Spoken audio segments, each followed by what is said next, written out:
quilting ruler because it is 1/4 inch thick for using at your machine.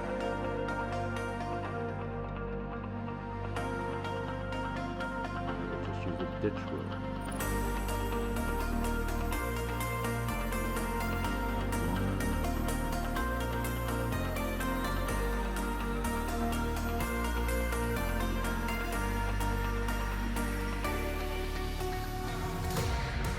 Hello my friends, and welcome back to the Quilters Apothecary.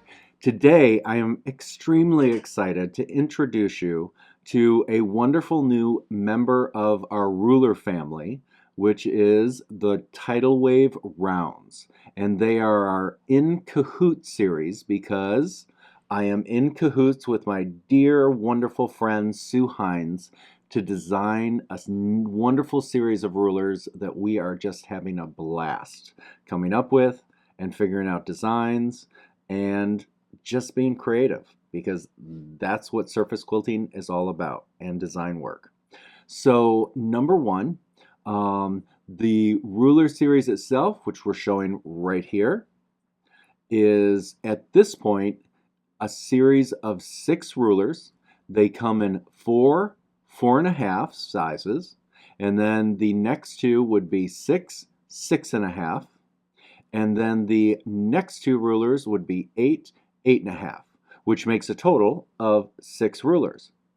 Now, when Sue and I were first designing this, I was really excited about the thought not just of the actual tidal wave ruler based on a round shape, but also I wanted to throw in something extra to the creative process, and that would be a wonderful echo, because I think echoes are amazing when you use designs. It sets the design apart, it separates it from the rest of the quilting, which is why we created them in sets. So for a second I thought, oh, this is great, we'll stop there, and that's where we live.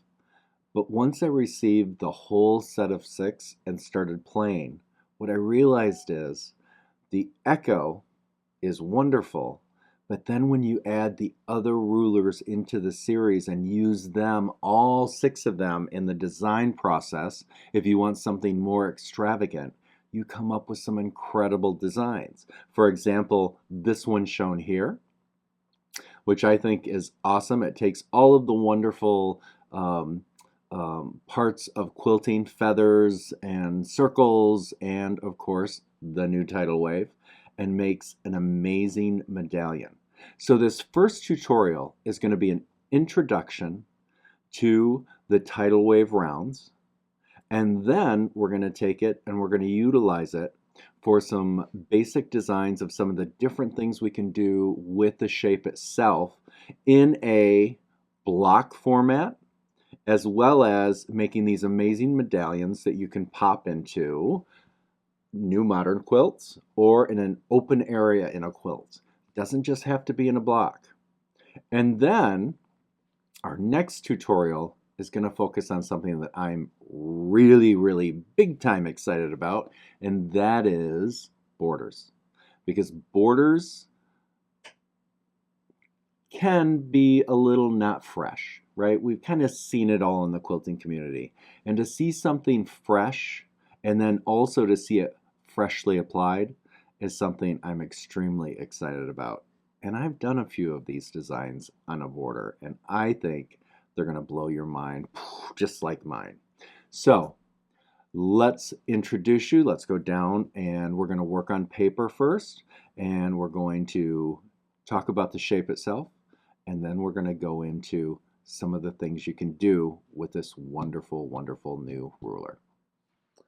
Okay, so one of the things that I want to talk about with this ruler is I refer to this as a quilting ruler because it is 1/4 inch thick for using at your machine with your ruler foot. Obviously, whether you're on a sit down or whether you're on a stand up. As long as you have a ruler foot that accepts your 1/4 inch rulers, you are good. And of course, all stand up machines' ruler feet are predominantly 1/4 inch rulers. Now, I also refer to this as my design ruler because I also use this very same ruler to draw with. And so it's one and the same. We don't have a separate set for drawing. We don't have a separate set for quilting. They are one and the same to me. And again, they are 1/4 inch thick, which is the industry standard, which is what we like. And it is the wonderful poured acrylic, so it is the good acrylic. It's the kind we refer that we know is going to last well. Okay, so now let's go into a little bit more of an introduction. So here are our set of 2, the 4 and the 4.5.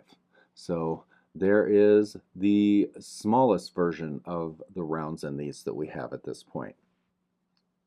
And then I just want to take you through the family. So here we have the 6 and the 6.5. And then, of course,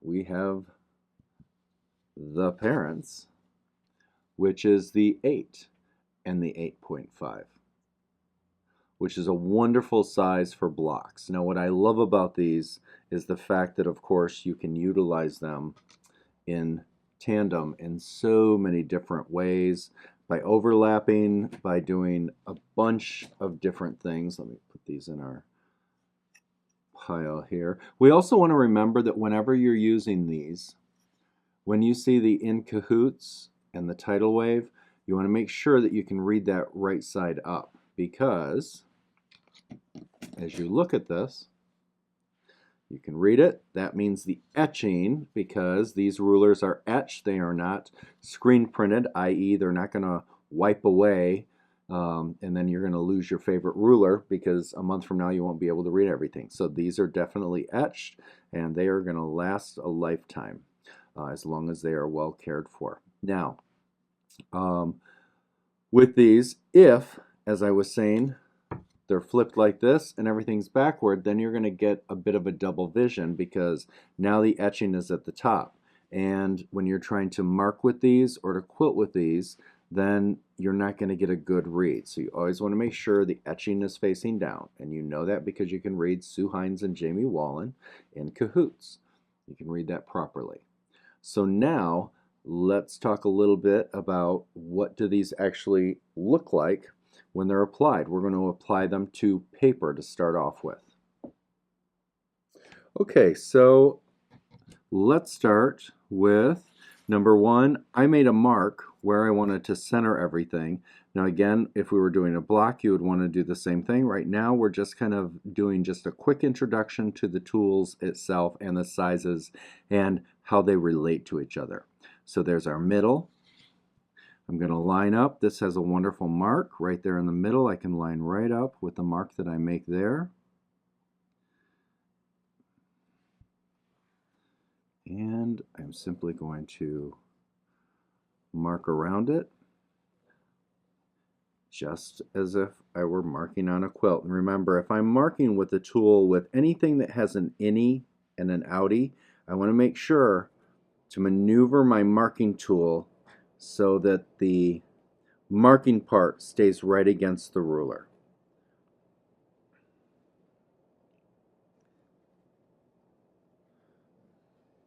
So if you are using the little rounds that you put the marking tools in to actually get it marked a 1/4 inch away, which is where a hopping foot would hit, you just want to kind of keep that in mind. Okay, so now that is our 8.5, which was our large one. Now what I want to do as we go down and introduce all the different sizes is I'm just going to do a north, south, east, west.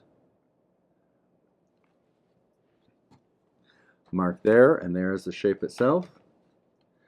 And I am simply going to line that up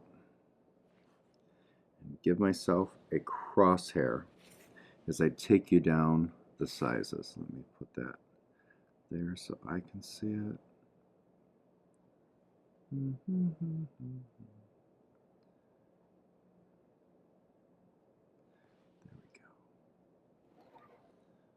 Okay, good.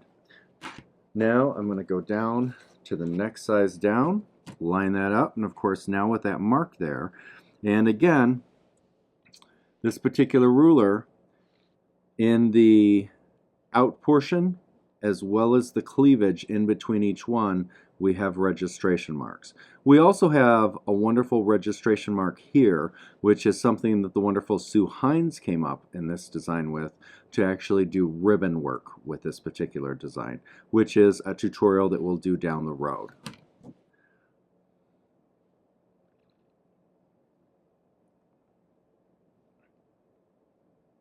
Okay, so I'm going to line that up right in there.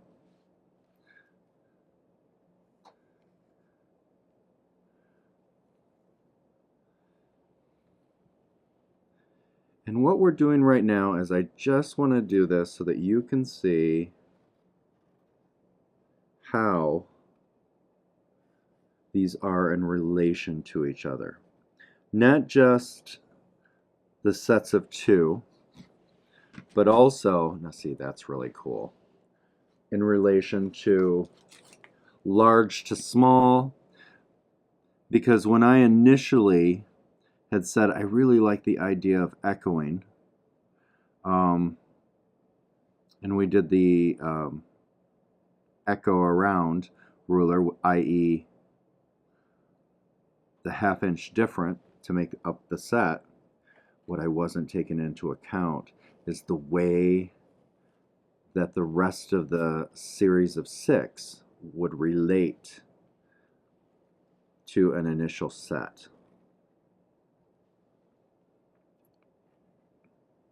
And that is where a ton of magic happens. Now, the one thing I love about these is as we use these, so now this is the 6. So line that up. Again, I match my crosshairs. We've got our center mark that I'm centering right there.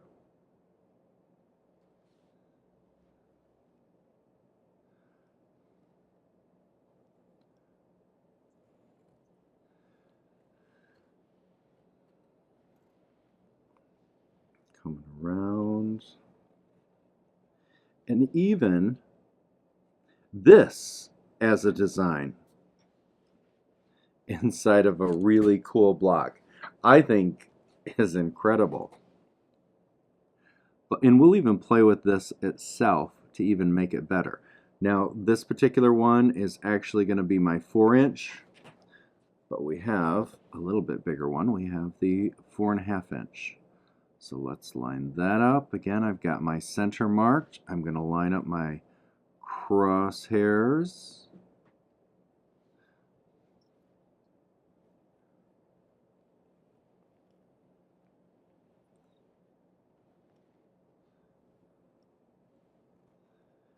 Come around.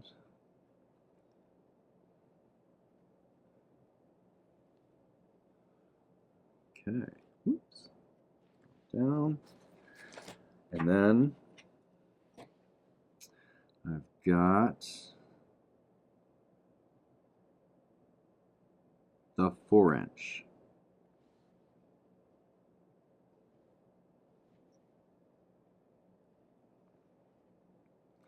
And I found that this sizing, when Sue and I were figuring out what sizes we want, was kind of the universal start off. So we may make a larger set as well. Okay, so there are the initial parts. Isn't that awesome? I love that shape. Just on its own, this is amazing. I really love the look of it. And I'll tell you what, so let's take this just as a very simplistic design on its own. What if I were to do this, quilt this out, and it would be fine just like this, or it would be fine if we used a single of each of the sets. And frankly, not just that, but even if we wanted to use a single of just one of the rulers for something, maybe that's all you want in a design. You know, so what I love about this set of rulers is you can take it as extreme. Again, reminder, let me flash up a little bit more of a higher end design.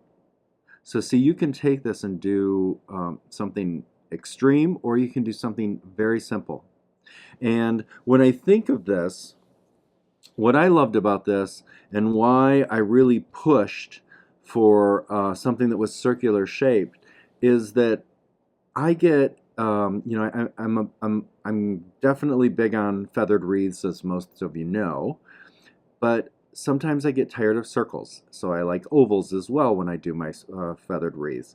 But then also I thought of this type of a shape when Sue and I were working out the Wave 13, the straight line ruler, and what I wanted was something that we could use with curves.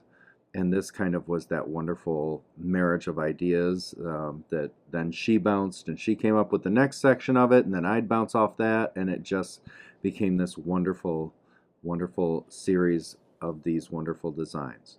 So let's look at this. We see the options for something very basic, but now let's take something very basic and just take it up a notch. Think in order of up a notch. So what could I do with this? Well, obviously, what I could do with this is I could take the 8, that's the 8, let me take the 8.5.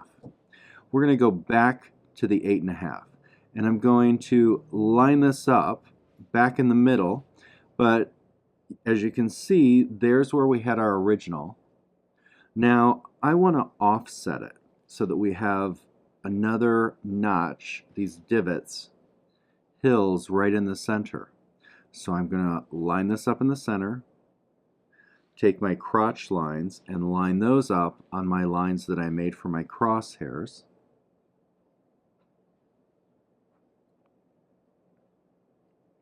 Just like that. And so now I'm going to go ahead and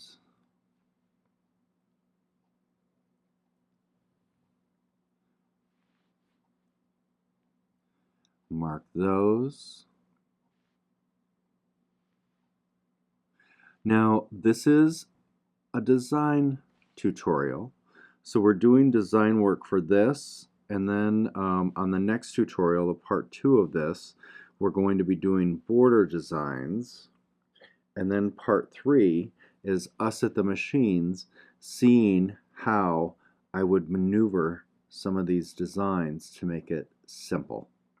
Because, for example, even though we're marking and I'm lifting the pencil right now, if I were quilting this, I would lock my stitches here, lock, lock, lock, and then I would stop, drag, lock on, do this, lock, lock, lock, stop, drag thread, lock on, and I would do that all the way around. That way we're not having to travel this whole place. And then when it was done, I would just snip the tails in between, which would make that a lot easier. So let's take a look at that.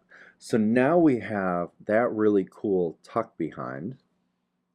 But now what if we wanted to add something a little more to that? Now, if I went down to the next size, which would be the 8, because we just used the 8.5, I would have a nice little echo. But what if I want more than a little echo? Then maybe what I would do is audition my 6.5. So if I put my 6.5 there and I offset that, I like that. See, I like that a little better because it gives a little bit more of that negative space, and then I have a little bit more area that I could, if I so chose, use my micro filler in. Okay, so let me center that. Okay, let me put that there. Boom. Boom. Boom. Boom. Boom. Boom. And again, if I were quilting this, lock stitches, drag, lock stitches, boom, lock stitches, drag, lock stitches, boom, lock, drag, boom, all the way around. And now I have these wonderful areas that if I wanted to fill in,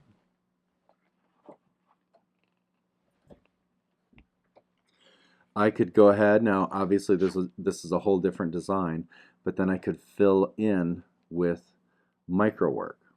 Now also notice the center with the circles. So one of the things I'm going to do is, what if in here I wanted to go ahead and drop in a different shape? Now what I could do is I could drop in some really cool diamond type shapes, but I could also drop in some circles. So we see the circles. We see the effect that the circles will do.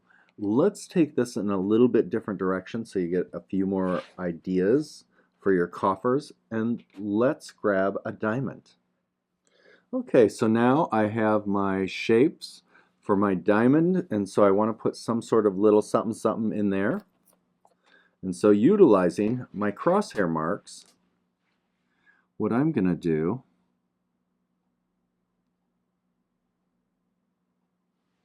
is line that up. And if I were on a quilt, and again, when we get to the part where we're going to be quilting on the third tutorial for this, you'll see I'm going to mark my diamonds. And then I would just use a ditch ruler, because a long arm diamond would be silly and a waste of a lot of money, especially when you can get tons of sizes like these. Now remember, these are drawn. This one is the drawing ruler. This is not 1/4 inch. This is 1/8 of an inch for our diamonds and our shapes.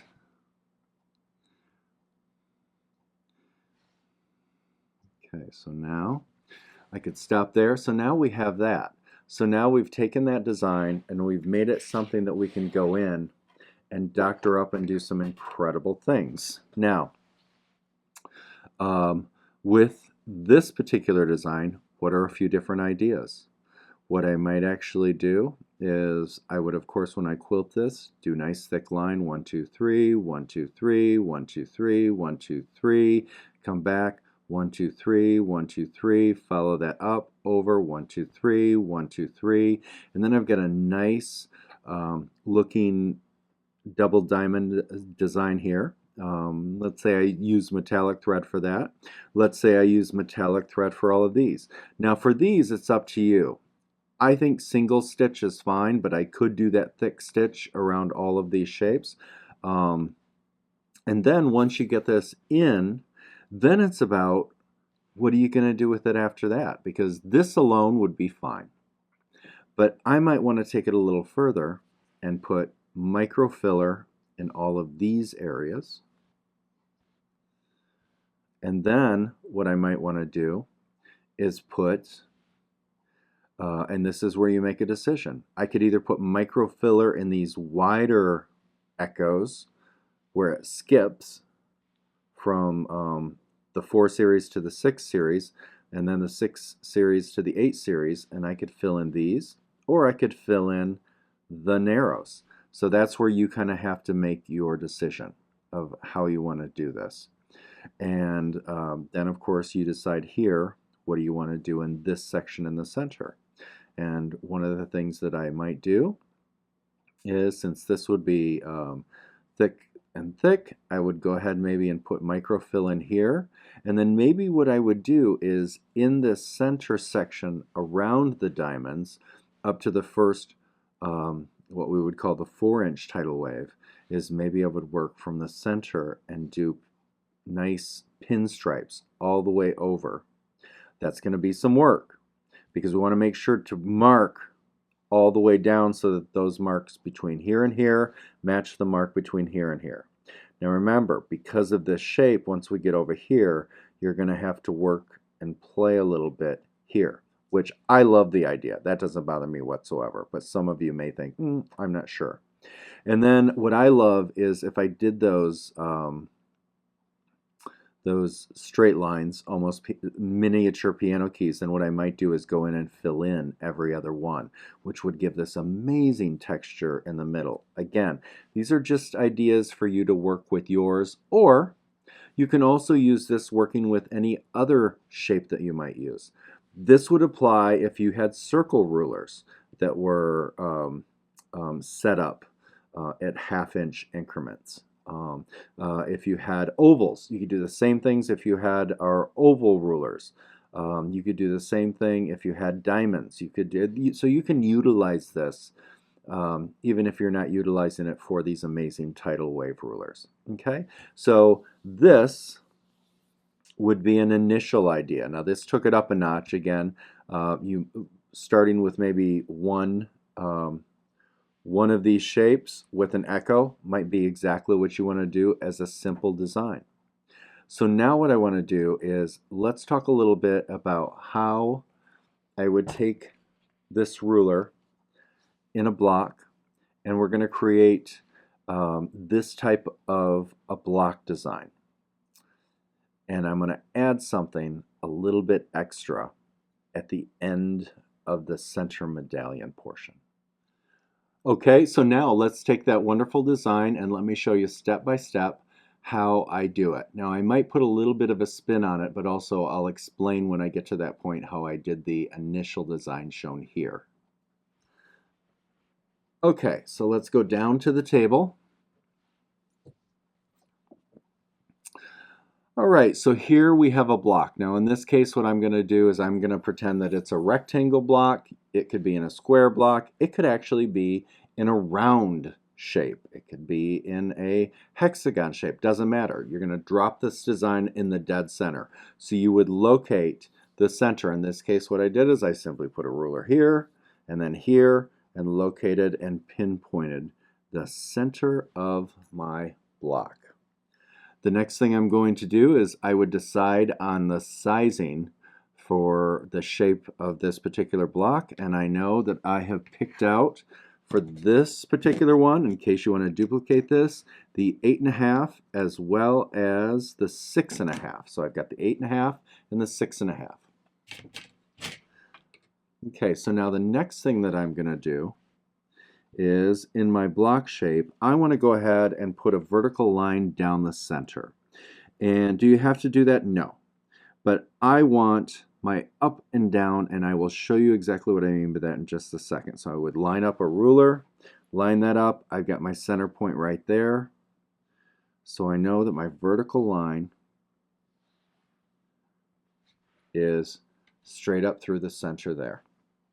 Now, the reason that I did that is now when I take this and I set this here, I take my center point of the ruler over to the center point in the block and I line that up. I now have a place to line up that etching line straight up and down so that it's perfectly squared and up and down within the block. It's centered perfect. So I've got that lined up. And now I'm going to go ahead and I would, number one, either quilt it. Right now I'm drawing it, and I always suggest to you to draw things out first just so you can get a feel for how everything maneuvers. Plus, your drawing is something great for you to put into your portfolio of designs. We always want to do that. Remember, you're going to forget 80% of your designs through the years that you've done. And so it's nice to have a record of all of the different designs that you do. Okay, so we have that down there. Now, what also I want to do is I'm going to go ahead and I'm going to make a divot mark using the ruler itself and the registration lines that are through the top of the humps. And then also, if you so choose, you could go ahead and you could put a line where the line is in the crotch section.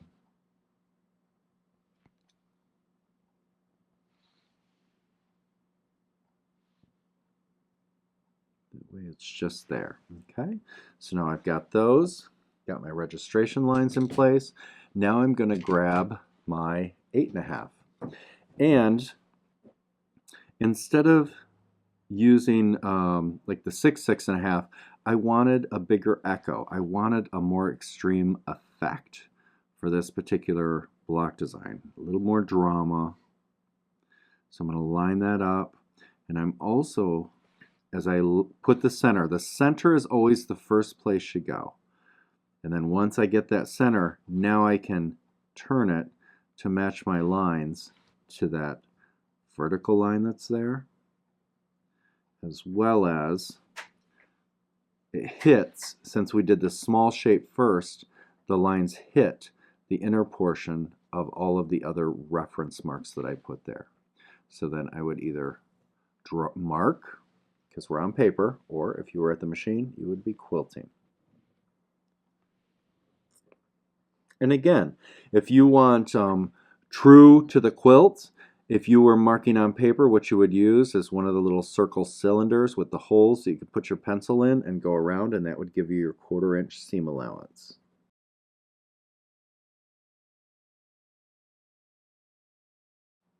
If you want to get a set of those, it comes in sets of 3. We get them from Kismet, Sue, and what the 3 different ones are is the different tips for our pencil. If you have a thin pencil, one of the sizes is perfect for the marks be gone, so it's a thicker circle. And the other one is if you have a Sharpie that's one of the thin tip Sharpies. It works for that if you're marking. Okay, so now we have that second one marked. So let's remove that. So now we have the base for our design. The next thing that I'm going to do is I'm going to use this same ruler, and now I'm simply going to pivot. So I pivot. Remember, what's the first thing I do? I always locate the center, line that up, and now I can go ahead and use our other lines to line everything and get everything perfectly in place. Because it's not just the center that you have to line up. You also have to make sure that these lines match all of those little reference lines that we put on the tips. And that's what makes this tool so cool. It's a cool tool. So we're going to line that up. That was a little hip, Rich. I don't know. I'm not that hip, so maybe you want to edit that out. Okay, so now we're going to go ahead and we're going to add that in. Mark all the way around, just right to the edge of what you already have there. Now, if you were quilting, remember we would drag and drop. So you'd lock your stitches, drag, drop, lock, quilt, lock, drag, drop, lock. And again, if you wanted a thicker line, you would just do your 1, 2, 3 around the tip. 1, 2, 3, 1, 2, 3. So that's what you would do if you wanted a little bit of a bolder quilt line if you were quilting. Sometimes I do, and sometimes I don't. Okay, come all the way around. Almost there. Okay, so now we came all the way around. We've got that in. Remove. And so there is that step.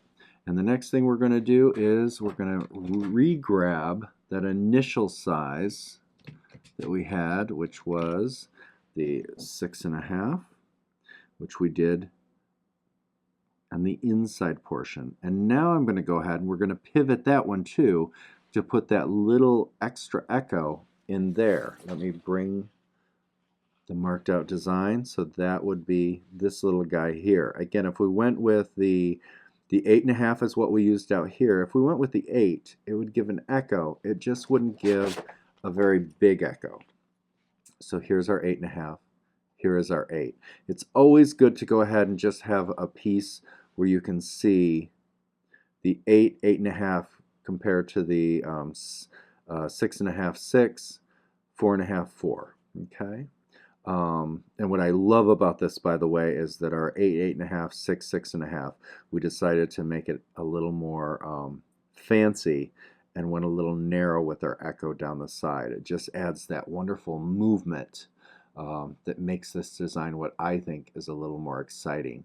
On our 4, we wanted just a regular echo all the way. But here we wanted to add just a little bit of magic to that. Make it a little more fancy schmancy. All right, So again, that smaller one goes here. Line up that center here first. And then once you get the center lined up, pivot. So all of our marks hit, boom, center, boom, center, boom, center, boom, center. Everything looks good. Yay, nay, fine tune a little bit. Come down, down, tip, and again I would be doing my drop, lock, drag all the way around, snip the threads once we're done. And under the quilt, if I were on a long arm, I'd just wait until the quilt is done before I would trim those bottom tails. And again, usually for me, I'm completing the whole quilt before I put my micro work in, so that would work fine. I would go ahead and trim my tails once it's being rolled up into the quilt as I go through the quilt. So that's one of the ways I handle that. Okay, so now we have our initial base right in there. Okay, so now my next step that I'm going to do, I have my marks here. So I'm going to go ahead, I've got our vertical line through the center. Now I'm going to go ahead and do my horizontal line. And I'm checking, for me, 3 places. I'm checking the center, and I'm checking to make sure that my little divots that I put there are there. And I'm just going to do the middle. I don't have to go all the way through. Some of the designs down the road here, when we do some more intense tutorials on different things we can do with these, and combo tutorials using different tools, we'll play with a little bit more extending lines, but right now we're just going to do that. Okay, and I'm telling you, I've got some great designs from this wonderful tool that blew my mind, and I think it's going to blow a lot of your minds. You know, it's exciting to have something fresh in your toolbox that you actually use and like to use. Make sure quilting look fresh, and wait until our next tutorial when we go over borders. Okay, so now I've gone ahead, I have marked that section. So now the next thing that I want to do is I could make a decision and go ahead and I could put some lines here as well across this way, so I could go in between. In our initial design, what we did is then I dropped in a circle. So for that, I'm just going to mark that. Let me grab my circles here. So this would be quilted except for the lines that are registration lines, and then I would choose a circle size to put my mark in, and let me see, I think I'm going to use this size right here. And don't forget, on our shapes, when they come to you, they have this paper to protect them. Okay, let me peel that right off of there. Yay. So, yes, sometimes I peel it off, sometimes I don't. I always peel off the center one, and that was a new set, so I hadn't peeled it off yet. Okay, so now what I'm going to do is I'm going to center that right there. I'm going to center that on top. And what I'm going to mark is, let me get this, this, this, this. I'm going to mark my outer. What that's going to do is that's going to give me a guideline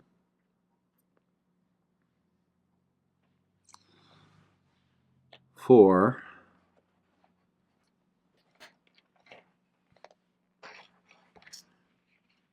where my feathers are going to come to, right there. So on this one, let's talk a little bit about what I did here. on this one, what I actually did was where did I start? I started here. Yep, I started here, and I started right there. I made my lines like I made here. And so let me do this. I am going to erase this because I'm just telling you how I did this. So I started right here. Thank you. So I did my swirl back, backtrack, new frond, swing away and back, backtrack, new frond. Much like we've done our feathers, if you go back and look at the feather tutorials that we did from our Feather Extreme video. So I would work my way all the way in and out of the valleys, and that's what these are for, so that you have room to work into the valley and then come out of the valley. Now we went over that in our special feather tutorials, which we have the whole series that's been started here. So you can go back and check that out. And by the time I was done and worked my way all the way around, what I have is this wonderful undulating feather all the way around. Looks wonderful because you're able to go into the valley and then come out of the valley, and everything's divided perfect. But I think what I want to do with this is to go to what? And I think a lot of you know where I'm going to head with my feathers with this. And that is, you get how I did that. But what if I wanted to go use my favorite, which is my lotus feather in that space? Then what I would do, remark a little bit my extension, is that's when I would go ahead and I would add my crotch to crotch reference lines. Make sure you go straight across, right through the center. One, again, these would be with chalk.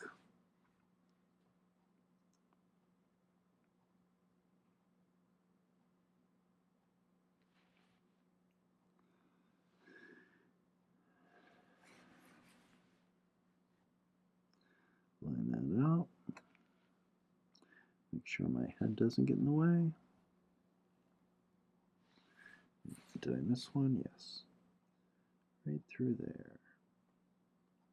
Now really, I don't have to go through the circle, but I did. Okay. That's something. Remember, these lines are going to wipe away when we're done anyways. Okay, so now I have those all lined up. So now I could, depending on which way I wanted to take my lotus, I could start here with my lotus and head into the center, or I could start from the center and work my way out, and these would be the separate sides of the lotus. So if I were doing that, go ahead, I would start here, and at that point, if this was what I was going to do, I would go ahead and I would quilt this circle using the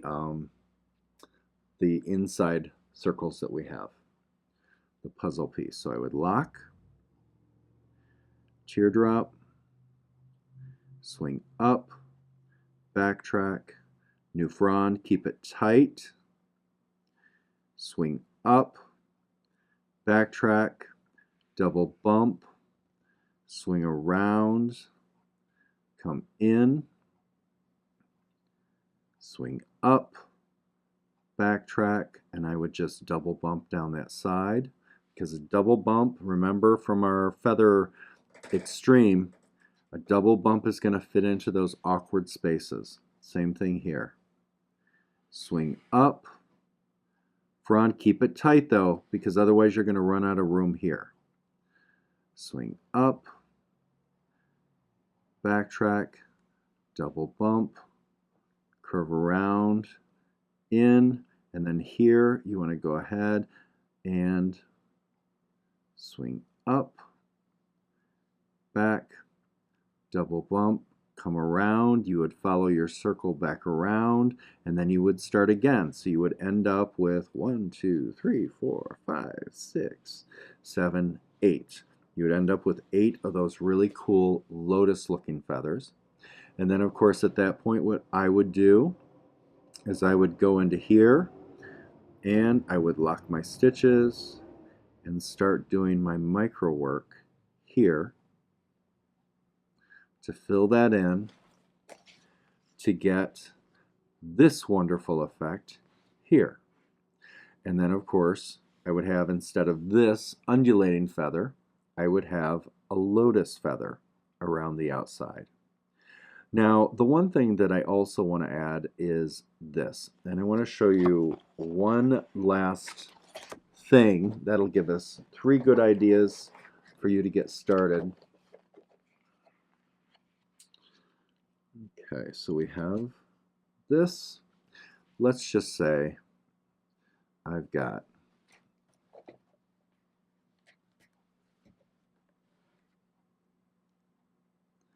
a block. I'm going to locate my center. My table gets as full as my quilt does when I'm at the machine. And as many of you know, sometimes I have 10 or 12 rulers weighing down that quilt on the machine. Okay, so there is the center. Center.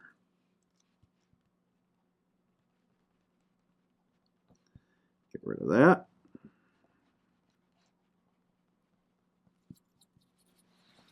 Okay.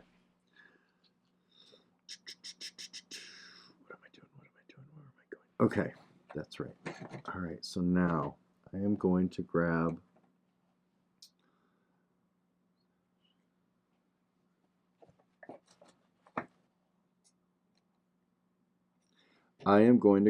first my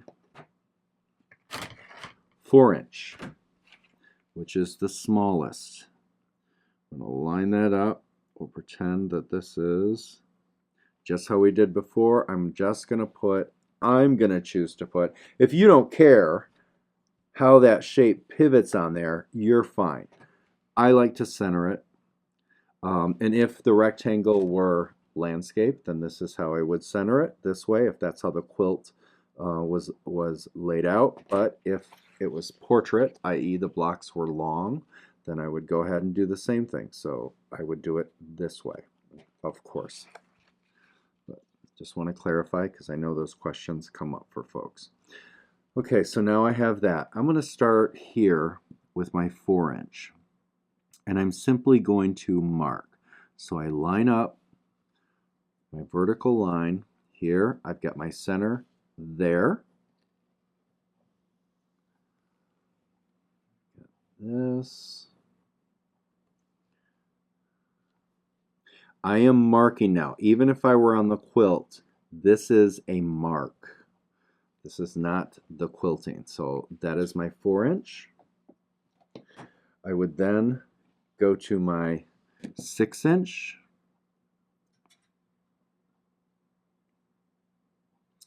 Line that up. Now this one would actually be quilted. And actually,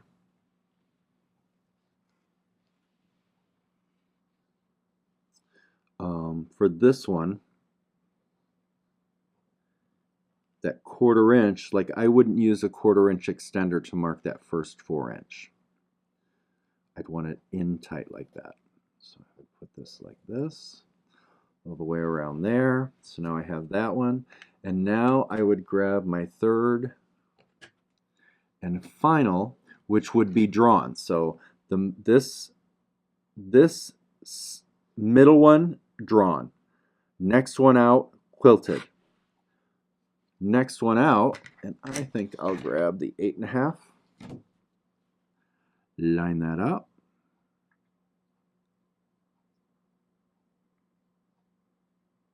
And I would actually probably, just to give myself a little bit of more space, I would grab my extender and put it there to mark this one out, which would add a 1/4 inch to that. Again, these are things that you want to play with on paper to get, okay, what do I like? What's the effect?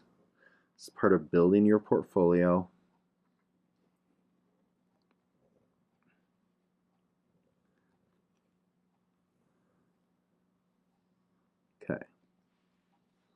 So now what I have is outer one's marked, second one in is quilted, third one is marked. Now very simply, what I would do is I would go ahead and, while I had my ruler here, I would make my divots here. Boom, locate, locate, locate, locate. Do you have to? No. I just tend to like to do that. And then at that point, then what I would do is I would make my mark from here to here on all of those. Again, this is just my thoughts and my ideas for this.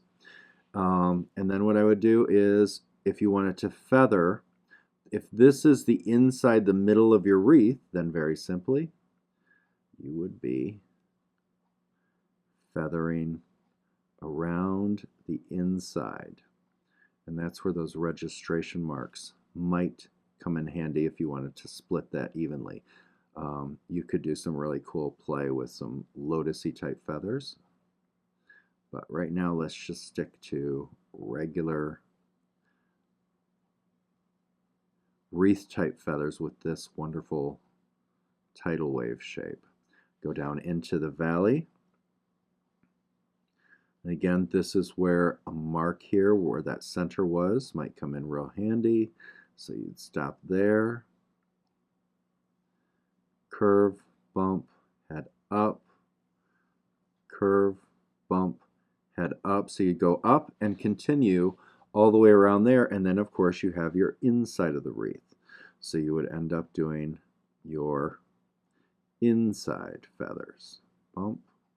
And on your inside, that's where you would use the top of the hill. So the outside, I use the bottom of the hill for the split to get around, and on the inside, I use the top of the hill to get around. So that way, let me see, once I do that, bump, come around, now you start to swing it around, bump, new frond, and then you end up with this wonderful feathered wreath. Again, the quilted line is the second line in. These are chalk. They're going to wipe away. And then you could go ahead and just echo the outside of your feathers to pop those out, and then do something really cool like some sort of little medallion on the inside. Again, this is just another way to utilize these. So these are 3 simple ways here, and of course here, our introduction to these wonderful shapes. All right, so now that is our introduction to this. Again, I think it's an incredible tool. It's fresh, it's exciting, and these block designs that I've shown you are very basic. It's just skimming the surface. There are so many different things that we can do with these shapes, as well as the other shapes that we already have introduced and that we have and that a lot of you have into your stash. So I'm excited about this. The next time we do our wave tutorial, we will be working with our borders, and then the tutorial after that will be at the machine, and we'll be doing some more exciting things for that. As always, I so appreciate the fact that you've spent time with me. I know when you take time away from other things in your life, because we're all busy, that you are investing in our time together, and I so appreciate that. And I need to let you know that, as always, you know that you are all loved. Take care of yourself. Take care of each other. We will see you all down the road. Goodbye, everybody.